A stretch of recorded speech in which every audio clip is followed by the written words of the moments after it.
Live from Orlando, Florida, you're listening to the Orlando Magic HQ podcast, the voice of Magic fans. Join us every week for a unique fan perspective on all of the latest Magic news and updates. The show starts now. What's up, Magic fans? Welcome back to another episode of the Orlando Magic HQ podcast, brought to you by DraftKings and part of the Basketball Podcast Network. We are your hosts, Al, myself, Anthony. Today is Monday, February 6th. We are dropping this episode on a very awkward day. Normally we drop it Friday mornings, but, Al decided to fly out of the country and, I guess, enjoy a vacation, man. So welcome back, Al. Thank you. Yeah, must be nice. Bro, you were gone the whole entire week. I did. I was gone Monday through Saturday. Just came back yesterday. Yeah, man, it was a good time. It was a good time to go out there, back to my roots in the Dominican Republic. Just chill out for a few days with the wife. It was long overdue. Yeah. Perfect timing, right? Right before the NBA trade deadline. Things are going down. You come back and they're already trading Kyrie Irving to places. Like, things are heating up, man. And we're going to talk a little bit about that more in the next few. In today's episode, we are going to talk about the murmurs. These are the words that were actually used. The murmurs about Fred VanVleet and the Orlando Magic. His name keeps popping up. Franz Wagner and Paolo Banchero were, or shall I say, will be partaking in the Rising Stars Challenge. Paolo did get snubbed with the All-Star game, and we're going to talk a little bit about some fighting that was going on between the Magic and some local legends. So before we get into that, definitely want to recap these games real quick. The Magic are returning back from a quick little road trip. We're recording this episode right after the Hornets game, but the Magic end up going on the road and taking down Philadelphia, taking down Minnesota, taking down the Charlotte Hornets, man. Al, I'm not sure. Did you have Wi-Fi and internet? Were you able to keep up to any of these games while you were in DR? Were you even allowed to watch Magic basketball while you're on vacation with your wife? So you know what's funny, man? My wife, I love her to death. She understands. She gets it. So I'll be honest. I missed the first win against Philly. I didn't get to watch that game. I watched the highlights. What was it? This second one against Philly. She wasn't feeling very well that night. She wasn't feeling 100%. So we were in the room, ordered some room service, chill out. I was able to put the game and watch that game. Minnesota, just the highlights. But today I was able to watch it. So I watched 2 out of 4. That's not too bad for being gone a whole week. But I got to tell you, some really good basketball happened that week, especially the win against Philly. You got to really be impressed by that comeback from the Magic. Minnesota, talk about the fight. Let's talk about that right now. Mo Bamba, Austin Rivers going at it in a very strange fight. I've never seen anything like it, where a player goes into the opponent's bench to start a fight. That was a wild sequence there. So before we actually go into that, got to just say, really impressed with the Magic, man. Being able to go on the road 3-1. It's been a struggle for them all year long to play on the road. They are getting better. They are winning. And one thing that I said to myself today after we beat Charlotte is like, I'm no longer surprised when we win. I'm no longer like, oh, wow, we actually won a game. Like, I'm expecting us to win now. And it's happened. The team is responding and winning games. So my biggest takeaway from this week was that how impressive they played, but also how normal it's becoming for us to win basketball games again. How about you? Any takeaways from this road trip?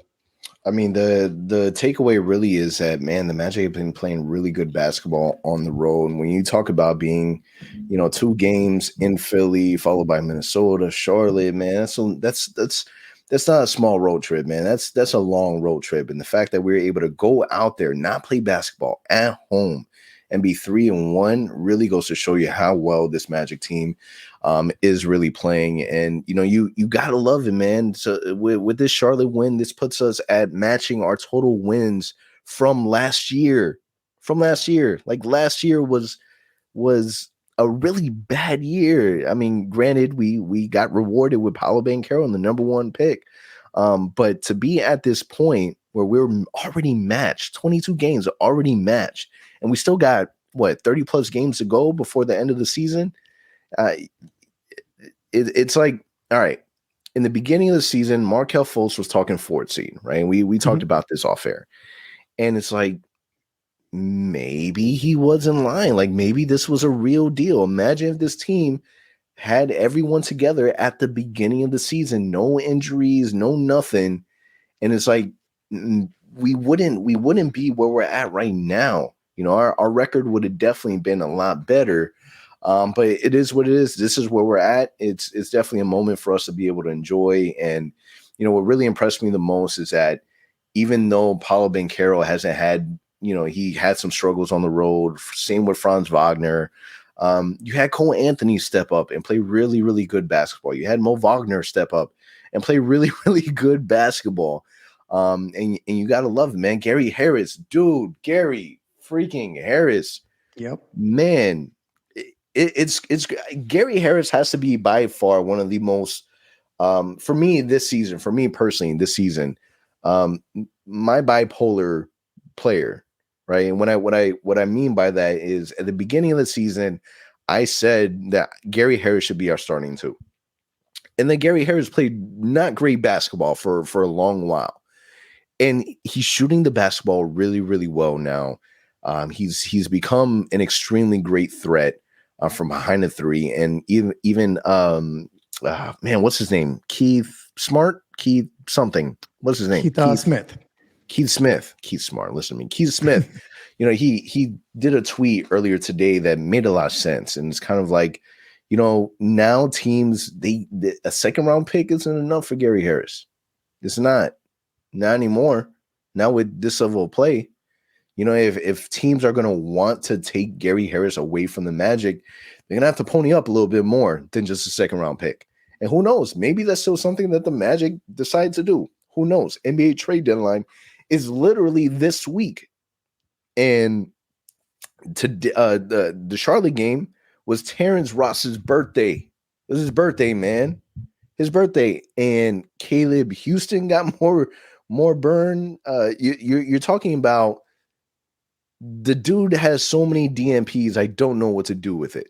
Right. So we know that this is it. This is it. This is the last time that we see Terrence Ross will not play another game for the Orlando Magic. It's only a matter of where. But it's definitely a wrap. But you know, outside of that, man, it's been really, really fun basketball. And you know, man, we at the same time, it's kind of like we're pissing a lot of people off too. Yeah, we are. Like people aren't people aren't happy totally with the Magic. We did get some high praise from Anthony Edwards that said that, you know, when he was asked about the Magic, he got overly excited. He got above and beyond excited. So he was definitely, you know, talking positive about the Magic, that we're a really good basketball team. And, you know, our record in the beginning of the season doesn't reflect the team that we have now. We're a lot healthier, and it's going to be a fun game. And man, was it fun. So from you on vacation in DR, you hear the chaos of what brewed up in this game. What were your initial thoughts about this fight, man? Because let's be honest, in the NBA, people really don't connect. Like they get in altercations, people are holding them back. They don't connect. Are these boys connected? All right. Austin Rivers, if you don't know, if you're a Magic fan from out of state and don't live in Orlando, Austin Rivers went to high school in Winter Park, and he was, you know, considered one of the best prospects in the nation in high school. And he was a big deal in Orlando, man. Let's get it straight. Doesn't matter how you feel about Austin Rivers after the fight, before the fight. Doesn't matter if you think that he was just, you know, the coach's son playing for the Clippers. Like this, none of that matters. Let's be honest. This dude was a big deal in Orlando when he was here. All right. He made it very abundant, like on his podcast, he's talking about like this is his city and whatnot. I'll let you guys debate that. But you know, there was definitely some things that were said to you know, Austin Rivers that he didn't like.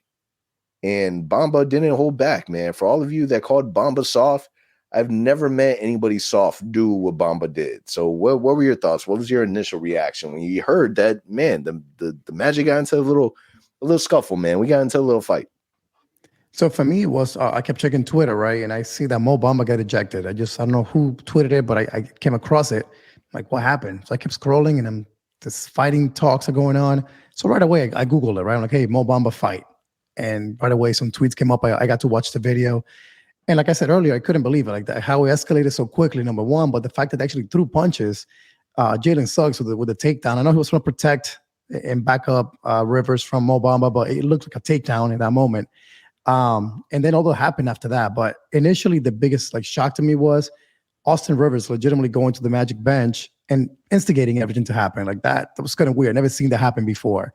But big props to Mo Bamba, man. Like you said, I've never seen him show this kind of passion and fire with the team. And in this, yeah, like I've never thought of Mo Bamba as a guy that was going to start a fight.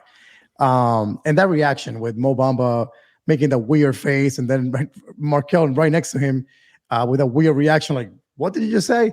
It was a great moment. It just keeps adding to this Magic season, which has been so crazy with Eddie House and all the things that are going on and all these things that are being talked about in the media. And now this happens. Like the Magic are a team that people are now starting to watch, and whether it's for fun or it is for the fact that they're playing better. But this added to that storyline. Like, hey, we're a serious team. You're not going to punk us anymore. Now, the suspensions aspect of it, we can talk about in a few minutes. I'll let you give me your reactions first. So what's crazy is that at the time of the game, man, if you've been listening to the podcast, you know they have a newborn. So around this time it was bedtime for the newborn. I'm trying to put the kids to sleep and whatnot. So when that happens, I'm not watching the game on the TV. I've transitioned to mobily where I'm watching this game on the app. So I'm watching on the app while I'm changing a diaper at the same time, man. And so understand the background of this. And here's the thing about not watching the game live and watching the game, on your cell phone, but then also being attached to every single possible notification that happens on Twitter, right? I get a notification from Kobe Price, right, that he just tweeted something out about there being a fight, but it hadn't happened on my screen yet. And I'm like, oh, something went down. So I'm waiting, and then madness happens. Like everyone is piled up, and it took me a minute to realize that Bamba wasn't in the game. Like he was on the bench. And it's like throughout the whole game, like everyone had a crappy angle. Like they're already on the other side of the court. Mm-hmm. So if you remember, Austin Rivers took a shot, he missed it, and then the ball's going down the other court. Austin Rivers stayed on that side, and they were yapping back and forth. The cool thing is that people were kind of giving like the juice, right? You had Markel talk about it, Cole Anthony talk about it, Kevon Harris talk about it. So we know what Bamba said, right? We don't know what Austin Rivers said. And Bamba was pissed. Like whatever it was, like Bamba was upset to the point that this man, according to reports from NBA PR, saying that afterwards he was looking for Austin Rivers violently going through like the back area locker rooms and even shoved the security personnel. So what was it that he said? He said something along the lines of, this ain't high school. Apparently that's what Bamba said. And it's like, man, is that what Austin Rivers heard? I don't know. Like, I don't feel like that's enough to get like that upset. And from Austin Rivers' standpoint, he said, man, Bamba's a big dude. I don't know what his intentions are. He was yapping away. I'm not going to snitch on the man. I'm not going to say what he said. But I was taught that if someone's pulling up and they're that big or whatever, act first. And then that's kind of how it happened. But man, it was wild, man. It was not something that you expect, especially from, the cookie cutter Orlando Magic team. And that's the thing, man. That's what's been impressive. The Detroit fight. Now you got this fight. At least everyone stayed on the bench this time around. I'm happy they learned. People learn from it, bro. I'm happy they learned. People learn from it. But again, of all people, man, Mo Bamba. Like if it was Mo Wagner, Schofield, Suggs, I expected it. Cole Anthony, I'll be expecting that. But Mo Bamba, this dude is super calm. Like it's never like, looking for to fight anybody out there. So good to see that. Now, what this creates is, for those that don't know, so Mo Bamba gets suspended 4 games. Jalen Suggs gets 1. Austin Rivers gets 3, which a little bit surprising because he's the one that started everything. He gets 3. Mo Bamba gets 1 more. That's not here and there. But the biggest thing for me is this. That means that Mo Bamba cannot play for the Magic anymore until the trade deadline, actually after the trade deadline. So my question is to you real quick, starting to talk about trades here real quick. Has Mo Bamba played his last game for the Magic then in this situation? I think so. So that will be our last memory of Mo Bamba with a Magic uniform. That's not a bad way to go out, That's bro. a really good one. It's not a bad way to go out. I like it. I like it, man. For all of you that have called Bamba soft, for all of you that complain, man, he just let out all his frustrations, and I was here for it. Dude, what you know what? This is what I did like about the fight, right? One, the maturity that nobody off the bench left the bench. That's one thing. That means we learn from our mistakes, which is great. The second thing is I love the way that Cole Anthony jumped in there to help his guy when everyone was kind of scuffled all together. Like you really saw Cole Anthony, the littlest guy on the court, trying to break everything up. Jonathan Isaac also was in there pushing people away. The Minister of Defense was playing peacekeeper, but he was playing peacekeeper like a monster, man. He was literally pushing people off to kind of create space. Jalen Suggs also, his first reaction was to help his brother out, which I love to see. I wish that he didn't I feel like his intentions were to kind of separate it. I just wish that he didn't go for the neck like that. Austin Rivers had mentioned in his post game conference that's the part that really upset him the most. So he felt like Jalen Suggs did a dangerous move in going after his neck area, which I kind of agree with, but that would explain why he got the 1 game suspension. Now, when it comes to the suspension, I personally, not a lot of people will agree with this, and I'm okay with people not agreeing. But I thought that these suspensions were warranted. Like I'm not surprised by it. It makes sense to me, right? Jalen Suggs getting the 1 game. I do grab Austin Rivers by the neck. 1 game, I get it. Mo Bamba getting 4 games. Austin Rivers getting 3. The reason why I think they gave Bamba 1 more extra than Austin Rivers is really just continuing the aggressiveness after the game, like looking for him in the locker rooms. Like I think that's really the reason why they gave him 4 and Austin Rivers 3. But all in all, man, they're grown men. This is basketball. They said what they said, and that's it, man. You kind of move on, and you just live with it. You got to roll with the punches. See what I did there? Yeah, literally. Well, but this is kind of like bad publicity is good publicity. You know what I mean? It's like another moment where the Magic end up going viral. People are talking about the Orlando Magic. Orlando Magic are winning. And the fact that, we were still able to go through that mid game, but also win the game also in, a hostile environment.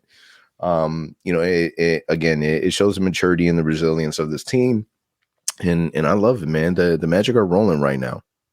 Completely. They really are. Again, it's going to be what? I think we have 5 games left before the All-Star break. Yep. I just hope they continue this. They find a way to play the way they've been doing it, because if they do, man, it's going to be a realistic goal for us to really pursue this play-in tournament thing. Like right now, we're 3 games back. Who we actually play against. The Bulls coming up again, Toronto coming up again, Indiana keeps losing. So it's going to be interesting. We kind of control our own destiny here. We got to keep winning, and they're doing so lately. They're playing really, really good basketball. They're gelling together. They're getting more chemistry. It's really impressive how quickly things have changed. 17 and 12 in their last 29 games for the Magic. We have 28 left to go. So if they can some way, somehow replicate what they've done the last 29 games into the final 28, they're going to win at least 36 games by just playing 500 basketball. So if they go 14 and 14 this next 28, they'll win 36 games. Who would have thought that? I mean, I know we talked about winning maybe 30, 31 before the season started, but to actually see this team realistically have a chance to win 35 plus, That is a huge jump in just Massive, one off season, truly. massive. Yeah, absolutely. Just want to touch base on this topic real quick, and then we'll kind of jump into our NBA trade deadline portion. But Franz and Paulo, they're heading to All-Star weekend to play in the NBA Rising Stars game. Fortunately, Paulo was not named an All-Star. However, Paulo was named Rookie of the Month for the second consecutive month. Also to note, Jalen Suggs was not part of the Rising Stars, so he got left out of it. But really good recognition for Paulo and Franz. They easily deserve to be in that game without question, man. They've been playing unreal basketball, and these are two players that have one already made a name for themselves in the NBA. They're on every single team scouting report. And it's good to see, man. They deserve the recognition, and I'm sure that they're gonna have a lot of fun on All-Star weekend, and that's gonna be exciting. For sure. And I will say too, I think Jalen Suggs would have definitely made it if he had played a few more games. Yeah. All the injuries he's had to deal Injuries with, I messed him think, up. affected that.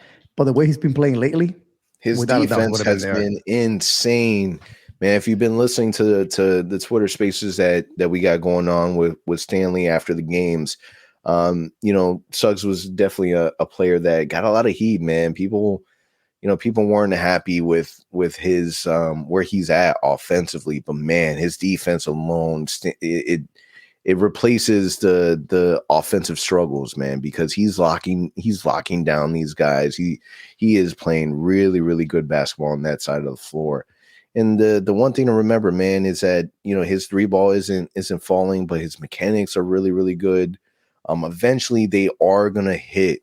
Like eventually we are gonna see that part of his game improve. And I was comparing his stats with a player like Marcus Smart.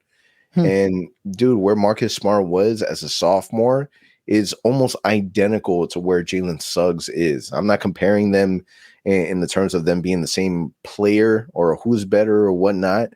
But statistically, when we're talking about these players that are defensive minded, eventually they're going to get it together, man. Marcus Smart is a big piece of what the Celtics are, part of their DNA and their basketball outlook, and I feel like Jalen Suggs is exactly that for us. So Jalen Suggs, he's going to get it together, man. So snub or not, man, he's I'll still take him above a lot of the other sophomores. Yeah, without a doubt. And again, you're talking about 3-point shots. They're going in. He's starting to hit at least one, two a game. That's going to be key. If he can hit one per game, that's it. And a few layups here and there, this kid's going to average easily, 12 points a night.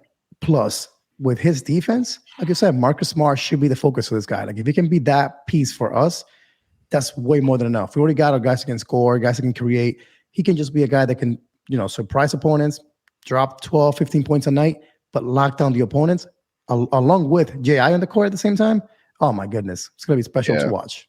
Legitimately. Getting into the NBA trade deadline. NBA trade deadline is on Thursday. Man, and it's already been starting off hot with the Kyrie Irving trade. Things are already moving along, and the Magic, there's been some buzz around the Magic and some of our players. This report from Mark Stein, where he says Magic are welcoming trade inquiries for Mo Bamba, Gary Harris, Terrence Ross, and RJ Hampton ahead of the deadline. Sources say that Terrence Ross is a player that rival teams are monitoring as a potential buyout candidate if no trade materializes. So, man, first and foremost, man, I'm gonna put this out there. I do not want Gary Harris traded. He is one player, in my opinion, value, contract, whatever it is, you make sure that he's still on your team. The starting five that we have of Markel, Gary Harris, Franz, Paolo, Wendell, they're winning ball games, and he's been a big part of that. So I hope Gary Harris stays far away from that as possible.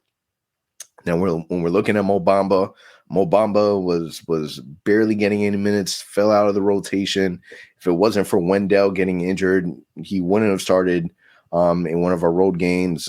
You look at RJ Hampton, that was assigned to the G League again, dropped 30 points. I'm not gonna lie, he had a solid game for the G League, but he's been a G League experiment, not getting any playing time, any burn whatsoever. I think the Magic are gonna make a move, man. I wasn't so sure a few weeks ago, but now I'm almost guaranteed guaranteeing it. It just doesn't make sense for you to have, like, you have no Jalen Suggs, and you would think that a veteran player like Terrence Ross, who shoots the basketball really well, would give value to this team that needs shooting, right? And they just haven't been playing him. Now, you could tell yourself, like, okay, the reason why he hasn't been playing is because maybe we told him, hey, listen, we're going to try to find you a new home. Let me see what we can do just to make sure that we don't mess up anything, you getting hurt. We're going to sit you on the sideline for a little bit. Maybe that conversation was had. That's kind of where I'm leaning towards. I really think I believe that that's what went down. Because when I'm looking at him, he doesn't even look pissed off that he's not playing. He's chilling right now. So what are your thoughts on that report? Are you ready to see these guys go? And if anyone is staying, who would you like to keep? So it's tough, man. I think Terrence Ross, we've been talking about this 3 years in a row now. I think that this has to happen, right? It's his last year of his contract. He's not getting minutes. He's not playing for the team at the moment. And I think it's time, right? But the only thing I can think of is, like, he's a family guy. He loves Orlando. His family's in Orlando. His kids are going to school here in Orlando. It's one of those things where he has said to the team, hey, like, I'm okay with this role. I'm okay not playing and supporting the team, being a vet in the locker room. I want to end the season here in Orlando and you just stay with my family. Move them in the offseason instead. Maybe. But to your point, if he wants to play ball and if he wants to get minutes, that's going to happen somewhere else. Unfortunately, it's not going to be in Orlando anymore. So unless that talk has happened and he said, I'm fine being on the bench, just kind of ending the season with the team, he's got to get traded. I said it off the air earlier to you. Give me a second round pick. I know we're holding out to get a first round pick for him. He's a guy that many teams want. He's shooting off the bench, 3-point guy that can get hot at any minute. But let's be realistic. Expiring contract, getting older, not being used in Orlando. Give me a second round pick. Give me a matching salary that we can waive, and let's move on. Just because I do think the Magic want to keep Kayvon Harris in Orlando, and we need a roster spot. So by doing so, you can kind of make that happen. Trey Ross, Kayvon Harris becomes a guaranteed contract instead of a two-way player. Now, the other two, RJ Hampton, Mo Bamba, something's going to happen. I don't know if Mo Bamba's going to stay. Part of me tells me yes, just because, like you said earlier, Wendell Carter is not always healthy. He has this tendency to get hurt for a game or two, maybe longer. He has the foot injury that keeps bugging him a little bit. So if the Magic are being serious about making a run here and making a play-in tournament appearance, they may need Mo Bamba to step in and play some minutes. So that's the only way the only reason why I may think the Magic want to keep him is say, hey, we may trade you, but in the offseason, just because we want to have you here in case something goes down with Wendell. But realistically, I would like to see Ross and Bamba gone. I think their days are far gone with the Magic. They've done a great job for us. Let's move on. RJ, who's going to want him, man? Like, what are you going to, as a team that wants RJ, what are you going to offer? Like, what could you offer? Like, I really don't know. You would hope that these teams are, like, clinging on the potential aspect of what they could be. But again, the value isn't much. And the fact that he's assigned to the G League hurts his value, in my opinion. Yeah. So I think the only way you see him gone is in a larger deal. So if you make a trade where you're sending out Mo Bamba, Terrence Ross, and RJ Hampton for X player and a first round pick, let's say, yeah, that makes sense. But him by himself, like, I don't see it unless there's some coach out there in the NBA that loves RJ Hampton and wants him in Dallas because that's home for him. Cool. Give us a second round pick. Let's move on. But we got to do something, man. We got to clear up some of these roster spaces. We don't need guys that are not going to play to just sit on the bench. I'll save it for my predictions in a few minutes here. But if I had to keep one to answer your question, it would have to be Mo Bamba because I think we do need his minutes to back up Wendell in the event that he goes down, I guess. I think people need to be prepared for these moves to be a lot of second round picks and cash consideration type things. Unless it's a package. If it's a package, I can see, some sort of shooter coming to Orlando in a package trade, but otherwise, I'm expecting nothing flashy. I'm not expecting like anything mouth dropping, nothing like that. But I mean, we'll see. So this was a report from ESPN Tim McMahon, something like that. There are murmurs that the Orlando Magic will be willing to throw a lot of money at Fred VanVleet this offseason. Man, this is weird. Being brought up, like, huh? it's weird because I always feel like these outside markets tend to try to throw players like down our throats. Like it doesn't. It's almost weird at this point. I don't see. I honestly don't see what the Magic see in Fred VanVleet. Man, I've been kind of hot and cold with Fred VanVleet. One moment I'm like, man, it might be a good idea. The next moment I'm just like, yeah, but now Cole Anthony is playing good basketball, right? I mean, Cole Anthony is more or less the same size as Fred VanVleet. They can score. They have similarities, man. But the difference is Cole Anthony is way more athletic than Fred VanVleet. If you're comparing the two at this very moment, then yeah, Fred is the better basketball player. But if we're comparing Fred, in his junior year in the NBA compared to Cole Anthony, then man, I'd rather take my chances with Cole Anthony and kind of see what he becomes, develop him. I think Cole Anthony brings a lot of value to the Orlando Magic. I think that, when you're looking at the possibility of, if something were to happen and Markelle can't stay healthy, I'm okay with Cole Anthony running this team. I mean, you would prefer Markelle, but if he has to take the reins for a little bit until Markelle gets back, then I'm okay with utilizing Cole Anthony in a Band-Aid space in those regards, man. So I don't know, man. I feel like people are really trying to throw Fred VanVleet at the Magic and kind of hoping it sticks. And I really can't see the Magic like giving him the part of that report that he was saying said, the Magic would have to offer something pretty close to a max deal to give Fred VanVleet. And I'm just like, oh, well, that doesn't make sense, because if there's one thing the Magic have been very, very good at is making great financial decisions, and giving Fred VanVleet close to max deal doesn't fall align with the whole, making great financial decisions. This is like going to a dealership and buying a car that, it's expensive, but like, do you really want to spend that much money on that type of car? Like, do you really want to do that? And I feel like that's kind of where I'm at with Fred VanVleet. Like, so I'll second what you're saying too. Like I've said it before in our previous episodes, when this topic has come up, I just really hope this is not what we've been saving our money for all these years, and being smart to then say, oh, the guy that we went to get was Fred VanVleet. Like, no, I'm sorry. That doesn't, no, that can't be it.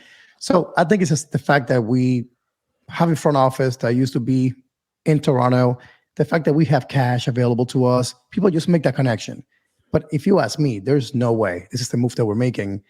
And if it is, it just adds just more question to why is this happening, because we got Markelle, Cole Anthony, Jalen Suggs, and now you're bringing in a guy that's sort of making significant money.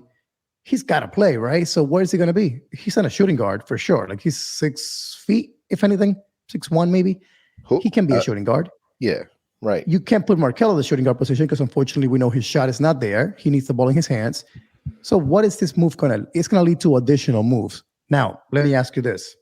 Trade deadline is Thursday. You call Toronto, say, hey, would he sign with the Magic in the offseason? Yes, he would. What would it take to get him? We'll give you Terrence Ross. We'll give you Mo Bamba. We'll give you RJ Hampton. And we'll give you a pick because he's leaving you no matter what. But wait, I know you're shaking your head. Those that are not watching on YouTube can see you. But this is what I would do. It would basically clean our roster that we guys that were not playing on being utilized. It would give him to you for the play-in kind of push.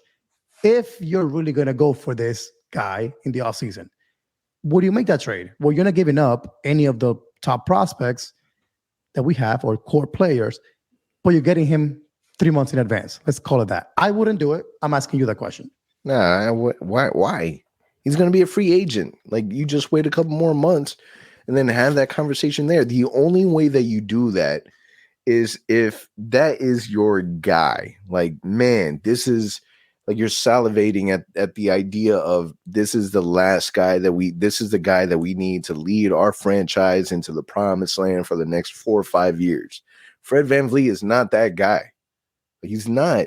If he was that guy, he would be doing it right now in Toronto with Pascal Siakam and OG. But he's not. It's just not happening. Like I don't trust him, man. I really don't. I don't trust it at all.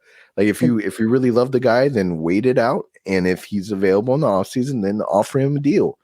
But no, nah. And to your point, I'm okay. That's a great point you're making. The Raptors, let me ask you this. Who's got a better roster right now to compete? The Raptors or the Magic today? The Magic. I think a better future. If you're looking on paper, like on paper, the Raptors should be a really good basketball team. Oh, on exactly. Paper. That's my point. So yes, they should be better. Where's Van Vliet leading them to? A few games better than us right now. They're literally like 3 games better than us right now. So to your point, why I don't see the connection is to this guy's going to be the savior. He's not doing it in Toronto. He's putting up good numbers a little bit now lately. So I don't know. I just don't get it. If he was that impactful, the Raptors would be a much better team today.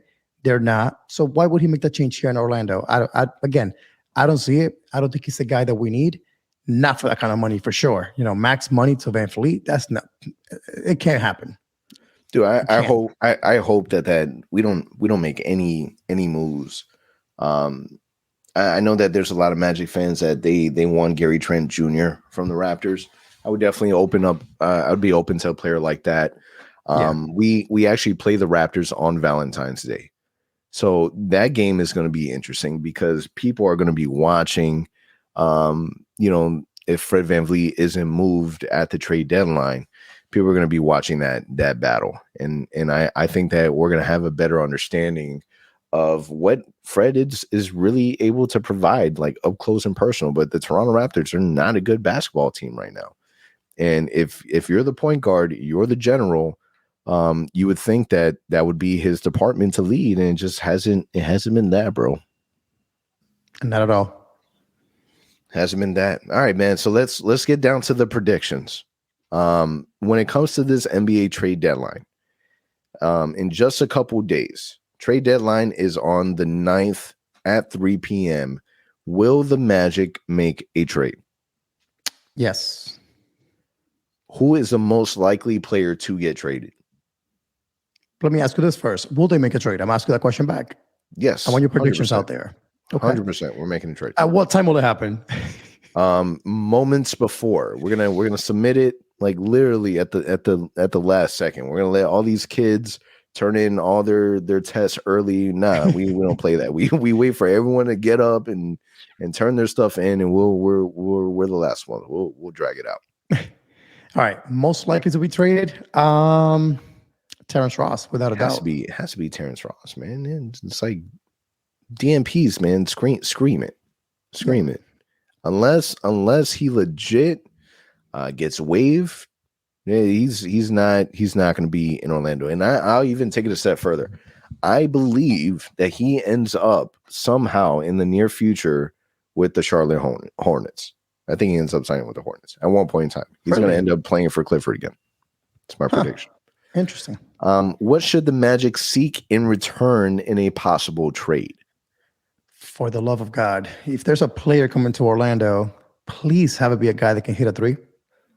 A shooter, please. Just dude, I'll take shooting, I'll take rebounding. I guess it really just depends on who ends up leaving. Like if you end up trading Mo Bamba, then we like a center back. That would be nice, unless you're planning to run it, Wendell, Wagner and Jonathan Isaac at the 5. I would prefer leaving Jonathan Isaac to be a little more versatile and where you can kind of plug and play him wherever.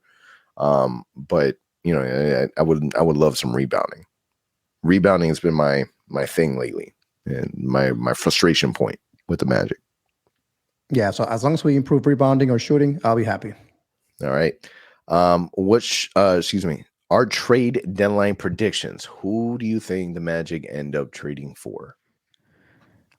So I'm gonna go with some sort of package where RJ is included in the deal as a throw-in, as a gimme, as a freebie for a second round pick.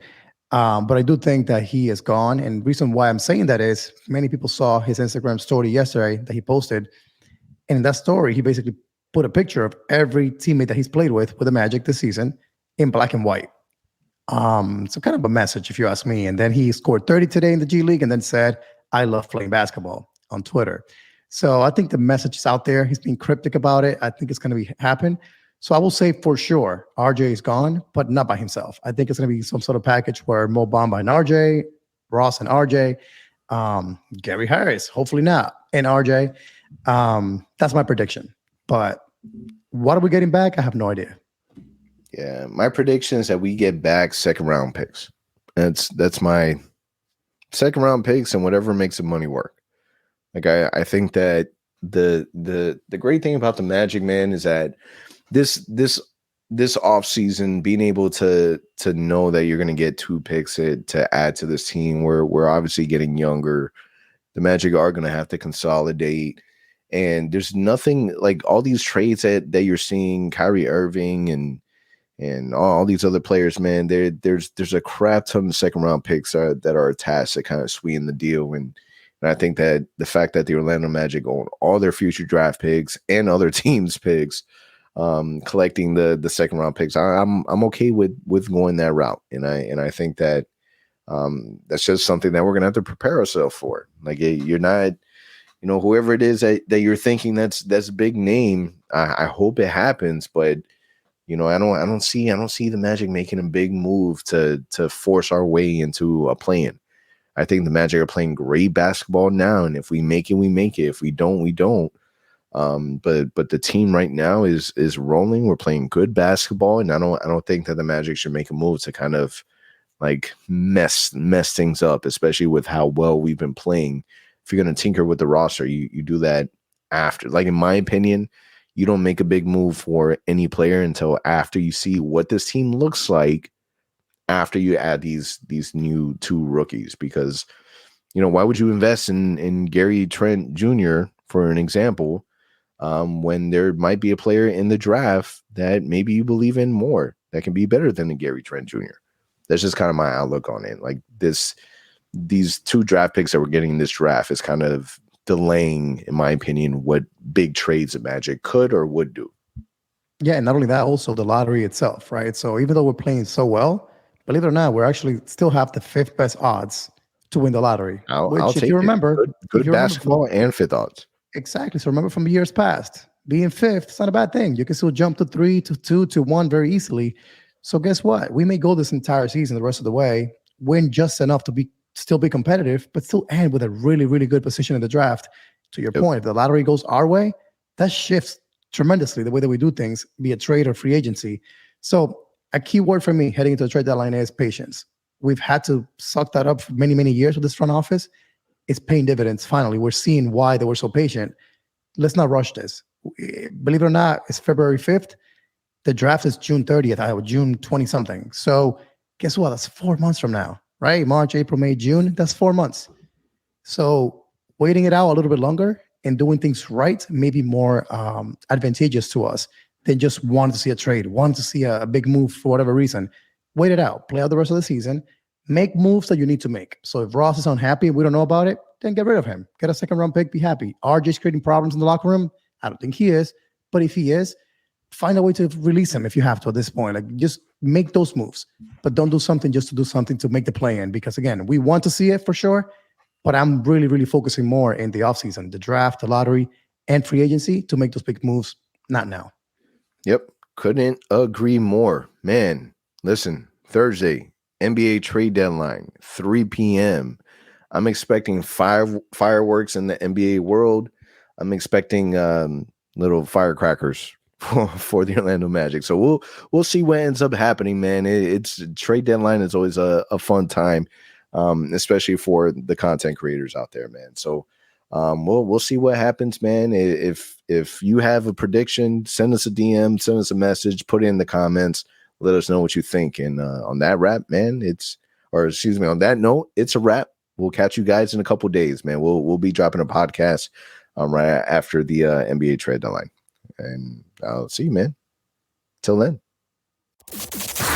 For all the latest Magic news and updates, visit OrlandoMagicHQ.com and follow us on Instagram at Orlando Magic HQ and on Twitter at OMagicHQ. Also, remember to subscribe to our YouTube channel and subscribe and leave a 5-star review on your favorite listening platform.